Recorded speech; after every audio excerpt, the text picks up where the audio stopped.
All right. Hey, everyone. Welcome to Tellor Dev Call, August 14th. Yeah, midway through August, stuff's going well.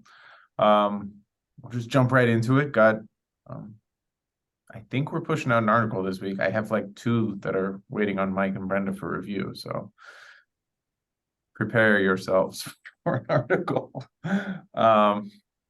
That's good. We also got some integration questions we'll go over.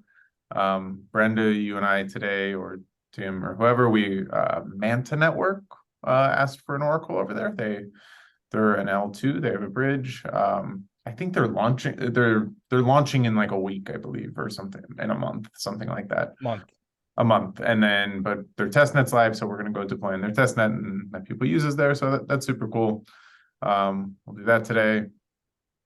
And then, yeah, that'll be fun. And then we also put up a new article last week, which was the data specs article. So for those of you guys, just to kind of explain what we were working on for a while. So one of the big issues right now is we have these things called data specs.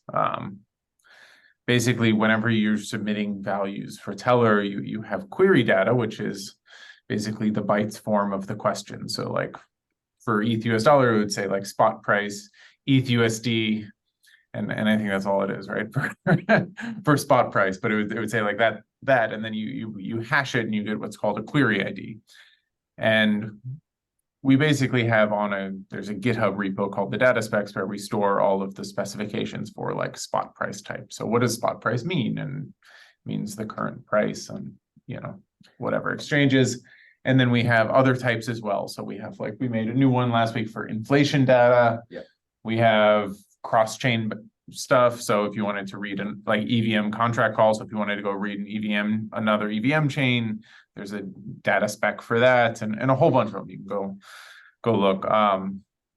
Anyway, there is a risk to it being not as decentralized in the fact that it's stored on our GitHub repo, which can go down or be taken down by Microsoft, who owns GitHub. So the important thing, because Muhim was asked about this, and I've been thinking about it. So this is important for Tellor. It's kind of a unique challenge for Tellor among oracles because it's an open network and anybody could report anything. The data specs repo is where we tell the reporters how to report the data in the way that the users will use it and the way they expect, and so that it's consistent. We have to have a place where reporters can look to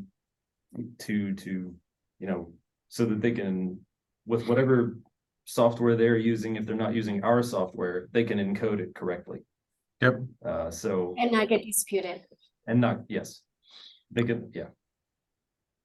So basically we just put those up on IPFS now, or we're in the process of putting them up on IPFS, but the contracts that we deployed so we deployed them over on Polygon, because it actually doesn't matter what network they live on. It allows you to buy them. So similar to like ENS, which is like the Ethereum name service where you can buy like the name for an address, you can buy like a data spec type. So like, let's say you were a new project, like one that we have custom is like Ampleforth. They have a custom feed for the PCE, right? The US PCE, which is like an inflation measure. Anyway, they could go in, or the way that the new flow should work is if they were going to be a new user, they would go in and they would register this query type to them and they would own it, and they could therefore go update the IPFS link that would tell all the reporters what they should be reporting. And the Tellor team wouldn't have to do it. And we wouldn't have to do it, and we wouldn't have control over it or be able to delete it, which is part of the decentralized ethos. Anyway, Tim wrote an awesome article on it. You can go find out more. So it's really good. If you have questions, love to answer questions. It's kind of just the next process. It's one of those things that's been on our plate for a while. Great to get off. So, all right. Anyway, yeah, let's go around. Akram, how's things going? Good. I was just trying to fix the text encoder for the inflation data whenever it's an empty string to match what Solidity gives. Tried different workarounds, but essentially I just, use the ETH API, the new version, instead of changing our versions, just use that code. Adding tests now, and we'll be pushing it soon. Then after that, I'll be doing some research, I guess. Cool. Tim, that's live. Good. Yeah. Yeah, I guess Oh, I do was you, kind of sorry. I was kind of advising on what was happening on the JavaScript and Solidity side on that encoding stuff end of last week. And then otherwise doing research stuff. Do you want to upload the IPFS hashes today? Yeah. Yeah, let's do it this afternoon. We can just do it at the time. Like Okay. Cool. Wait, Akko, And if we're not changing them, that takes 2 seconds literally. Oh, well, just putting them on IPFS. Putting them on IPFS, but then the transactions, putting them on chain is the harder part. You'll have to walk us through it. Do you have a script or something? Or are we gonna do No. it manually? Okay. Maybe that's probably the way to do it. A script. Okay, I'll get a script. Yeah. Cool. Yeah, I mean, what is it, like 37 cuts and pastes of links, IPFS links? Nothing can go wrong there. Yeah. That is the tricky part. Yeah, just copy and pasting the right links. Yeah. Cool. Ryan, and then for you, how's things? Good. Just working on the data spec site, making sure it's in tip-top shape. Got to migrate the graph to Polygon now and get those legacy IDs to show up properly. Was tinkering around on Friday and seem to have made a mess, so got to clean some of that up, but should have that up by this week on the Tellor site. Nice. All right. Cool. Mike or Spuddy, anything? I guess how's swell? They're good. I saw some tips for the swETH price this morning. They got reported. So yeah, and then we're supposed to have a meeting.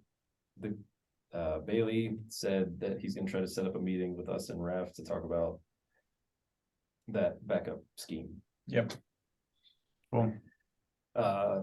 Yeah, so this is a possible integration with another ETH, like a liquid staking protocol that'll be part of Raft. Tellor is already used by Raft for the staked ETH price, the Lido stETH.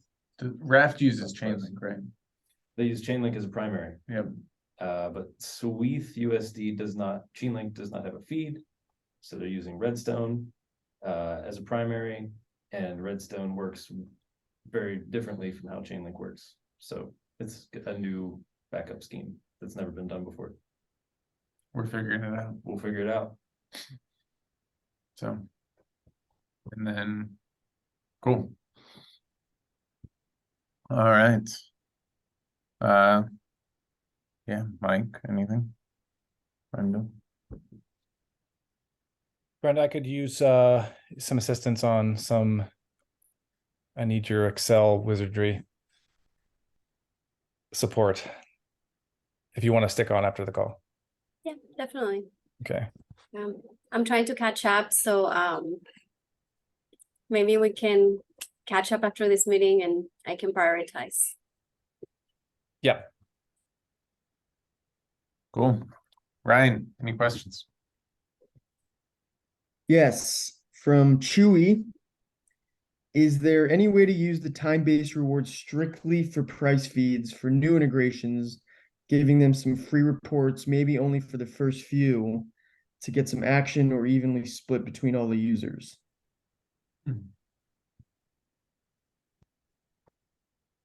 Anybody want to take a stab at it, or Sean? Is he talking about the time-based rewards? Yeah. Can we even change that? And Well, we can't now. But Yeah, I don't know. If you, I mean, how- if you how could, we- it would how have to we be. prevent spam? yep. Yeah, I think that's why we decided against it originally, was we had, the hard thing is how do you pick where the time-based rewards go? This is actually very similar, like if either you could just vote it. So like there's governance and then we would vote it, which sucks in and of itself. So we wouldn't want to do that because that would be like corrupt and we could just like make pet projects and vote ourselves the project or something, or if you even forcing everybody else to vote, it gets really weird. The other way to do it would be more programmatically. Like you could either do like to who tips the most, or like Curve has a way. So Curve has inflationary rewards, and they give that to, they basically have like an auction. These are like the bribes. So you could set up like an auction mechanism for the next month to say whichever protocol auction pays the most, then gets it, gets these rewards put over towards your feed, and you could do it something like that. Doesn't that defeat the purpose if they're bidding on it? They're paying for it. It does, yes. I mean, it It's works. short-term cost versus long-term benefits. Yeah, I mean, it works more for like an LP pool like Curve, where like if you have extra liquidity for a month, that's still helpful, and can be a good thing. Whereas for us, it's like, people who want to use us, like, listen, either you're building in a way to pay for this or you're not. So like that's actually where my mind went immediately when I was thinking about this, is it would have to be some kind of an off-chain incentive where you're talking to the reporters who are winning. You could talk to them directly and say, hey, we'll pay you a little bit of money if you report our data. It's not as much as you know what I mean? Like, but that would be something that projects could do. It's never been done before. at least that we know of. That we know of, mostly because the reporters who are winning, they're not available like to talk to them. But I think Not the way even- is like, I think what they're talking about more is in like the design. Why didn't we make it so we like Yeah, the time-based rewards would go like, let's say swell wanted to, they would be targeted towards swell for the next month, so that way we could bootstrap it for them and more advanced users. And like you could, but it's really hard to pick which projects are deserving. And if you just have it on like a tip mechanism, it almost defeats the purpose, because the game theory would say that the tips would be the exact same as whether it's tips or auctions. It would like game theorize out to where like the tips or the auction amount would equal the time-based rewards, or roughly it. So it wouldn't necessarily work out as egalitarian as you might hope it would. So yeah, we kind of punted on that one. And I think the closest we got was when we were going for the whole like governance can propose inflationary one-off inflationary events. So you could have grants in the form of like subsidizing a feed or whatever that a user could propose. But we went the opposite route. Yeah, but I think for people watching this, like if you are a new user or something like that, like we don't just like throw them to the wind and expect them to pay everything. Like we usually like say like, listen guys, like we'll start reporting for you and for free, like just come use us and get it integrated. Like these are going to be the costs, so make sure that you can pay for them. But like it's not like we have a high setup cost or anything like that. It's pretty free. We just, unlike like being a completely free protocol, like we can't, especially if it's on like Polygon or some cheap network, like listen, like we'll go push your data for you, just know like this is sort of us doing it at the moment, and you'll want to set up tippers for it to actually work in the long run. But like on mainnet we can't afford it, so you're a little bit more on your own. Yeah, and the way time-based rewards and tips are set up currently kind of does help. If a user starts tipping, then that tip plus the time-based reward kind of pushes that query ID, that data type, over the line of profitability, kind of puts it at the top of the line to get reported next. So yeah, time-based rewards are kind of subsidizing tipping, or paying for data as is. But you kind of have to use a combination of some tip and then let that time-based reward accumulate. Yeah, you could set up tips that don't necessarily need to cover the full gas cost, and then it'll get reported. Yeah. It will get reported because time-based reward plus your tip is more profitable than just time-based reward alone.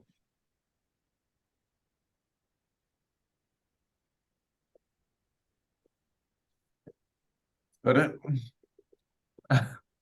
Pretty good, guys. Yeah. We covered it. All right, anything else? Nope. Cool. But yeah, thanks for watching, guys.